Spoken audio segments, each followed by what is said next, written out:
அப்படி தவறி கூட நமக்கு ஒரு முறை துரோகம் செஞ்சிருக்காங்க, முதுகுல குத்திருக்காங்க அப்படின்றவங்களுக்கு மறுபடியும் இன்னொரு வாய்ப்பு கொடுக்காதீங்க. முன்ன விட அதிகமா தான் அவங்க காயப்படுத்துவாங்க. அவங்க திருந்துறதுக்கான வாய்ப்புகள் மிகவும் குறைவு. ஸோ இது என் மனசுல பட்டுச்சு சொல்றேன். அதுக்காக நான் அவங்கள காயப்படுத்தவும் நான் சொல்லல. அவங்கள நல்லா ஃப்ரெண்ட்லியா பேசுனாங்கன்னா பேசுங்க. என்னப்பா எப்படி இருக்க அப்படின்னு வந்தாங்கன்னா நல்லபடியா அவங்க கிட்ட பேசுங்க. அவங்களுக்கு எந்த கெடுதலும் நினைக்காதீங்க. ஆனா அவங்களுக்கான அந்த பழைய இடத்த மட்டும் கொடுக்காதீங்க. அது உங்களை ரொம்பவே காயப்படுத்தும். அது ரொம்ப உடைச்சு போட்டுரும். திருப்பி அங்கிருந்து வெளியில வர்றதுக்கு கொஞ்சம் நிறையவே கஷ்டமா இருக்கும்.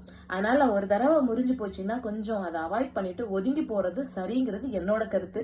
இதுல உங்களுக்கு ஏதாவது மாற்று கருத்து இருக்கும், இல்ல உங்களுடைய அனுபவங்கள் எப்படி இருக்கு அப்படிங்கறத வேணா நீங்க ஷேர் பண்ணுங்க.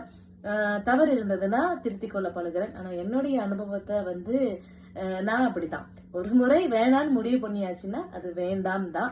எப்பவுமே அது நம்ம கிட்ட வர தேவையில்லை. அதுக்காக அவங்கள நான் காயப்படுத்தவும் மாட்டேன். பேசினா என்னங்க நல்லா இருக்கீங்களா அப்படிங்கிற அளவுல அப்படியே கடந்து செல்றது என்னுடைய பழக்கம்.